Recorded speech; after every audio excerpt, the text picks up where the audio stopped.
Bom, começando a aplicar essas ideias agora. Como é que eu calculo, por exemplo, a componente de um cat?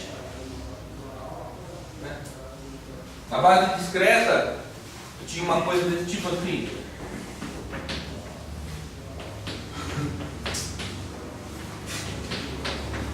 Eu tenho um vetor expandido de uma base, essa era a componente. Quanto vale essa componente?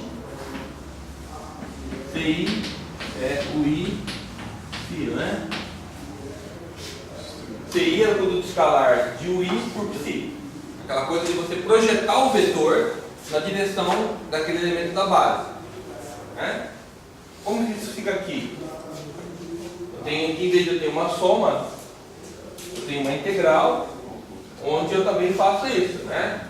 Eu tenho a componente, eu tenho o vetor da base e a componente, esse cara está fazendo o papel do CI. Tá? E eu tenho o vetor da base aqui. Tá? Em vez de ter uma soma, eu tenho uma integral. Então, essa daqui é a expansão de psi na base R, né? Na base das funções dela. Quanto vale esse componente? Bom, esse aqui é na base dela e esse aqui é na base T, na base das ondas plano. Eu tenho também aqui minha componente, meu elemento da base. Certo? Quanto vale os coeficientes? Quanto vale os coeficientes? Esse aqui e aquele lá. É a mesma coisa. Tá? A mesma coisa. É essa mesma relação aqui. Ó. É o produto escalar do elemento da base pelo vetor. Pelo vetor que eu estou querendo expandir. R0 psi, produto escalar, né?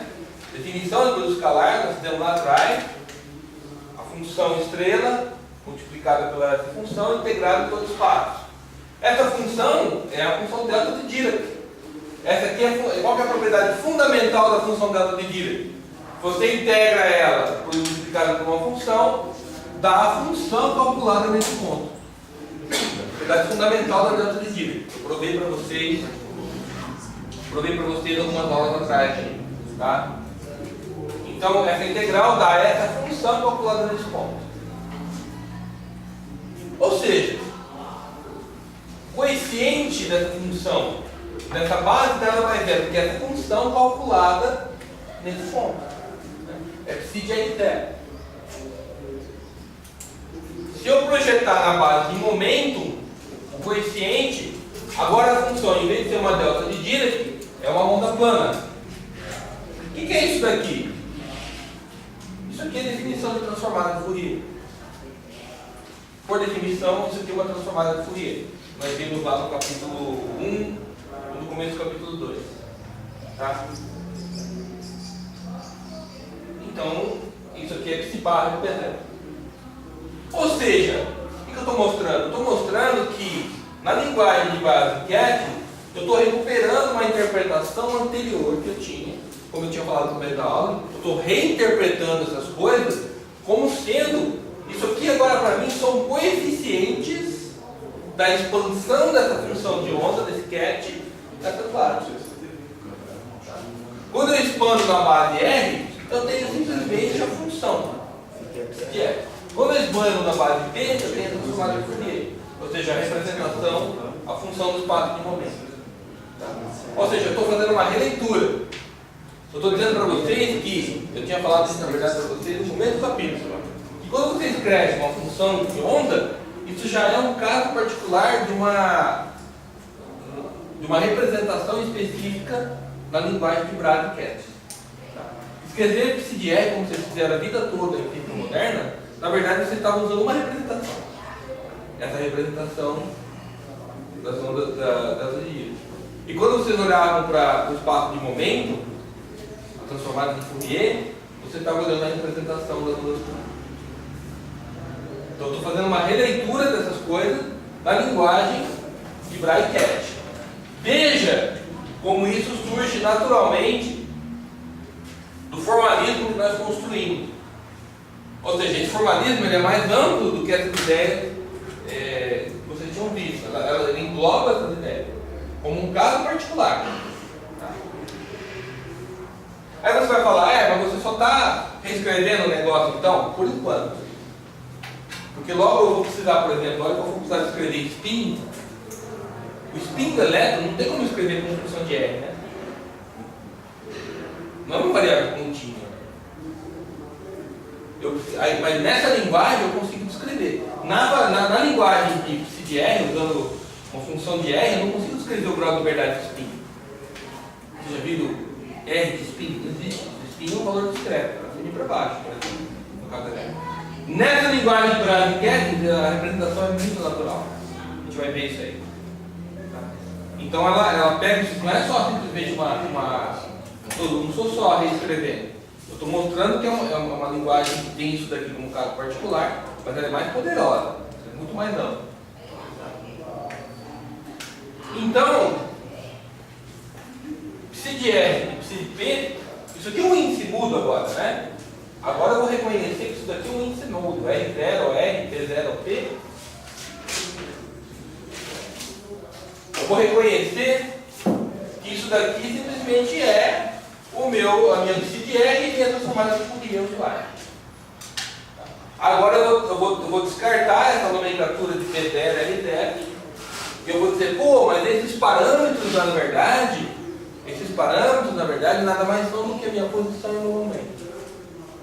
Ao chegar nesse ponto, eu consigo fazer essa conexão e eu vou descartar esse índice zero aqui. Tá? Eu vou fazer para vocês. Eu vinha encarando isso como parâmetros, mas agora eu fiz uma conexão com uma coisa que eu reconheço explicitamente. Uma função de onda e a sua transformada de Fourier. Certo? Aí então agora eu vou reescrever tudo, só que agora tirando esse índice zero, né? Eu reconheço as variáveis, né? Você só reescreveu tudo tirando zero? Mas tem uma questão de sentido. Agora quando eu olho para isso daqui, eu reconheço o momento e a posição. Antes eram só parâmetros. Conceitualmente é diferente. Agora, por exemplo, produto escalar. Produto escalar de dois vetores.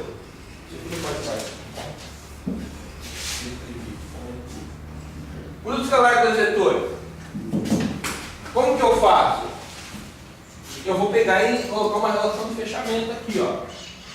Vou pegar essa relação de fechamento. Aqui é o número 1, né? O número 1 eu posso pôr onde eu quiser, vou colocar ele aqui, ó. Tá? Coloquei ele aqui. O que é isso aqui?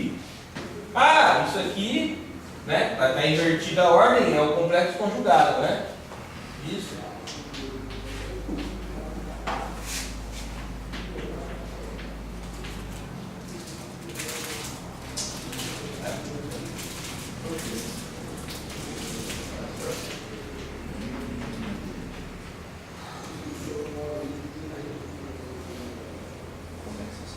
Outro jeito está aqui,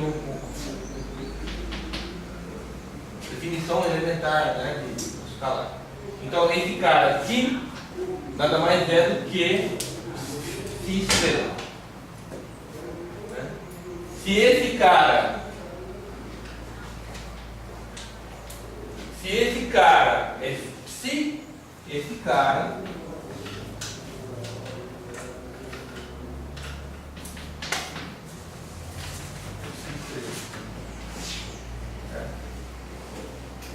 complexo conjugado.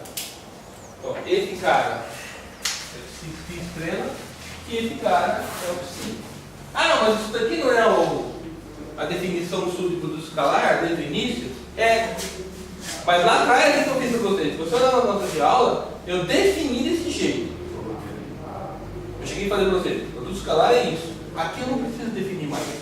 Eu tenho uma representação na minha linguagem de Brad-Kettling, eu simplesmente coloco uma relação de fechamento e obtenho a definição. Você vê? Eu estou relendo as coisas. Aquilo que eu precisei definir, agora aparece naturalmente no formalismo.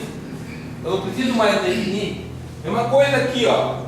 Isso daqui chama-se projeção. Eu projetei na representação E. Se eu quiser projetar na representação P, eu coloco o fechamento de P. Em vez de colocar o fechamento de R, eu coloco o fechamento de P. Aqui. O que vai dar? Isso daqui é psi barra estrela, isso aqui é psi barra. Tá. Ou seja, eu tenho um produto escalar na representação de momento.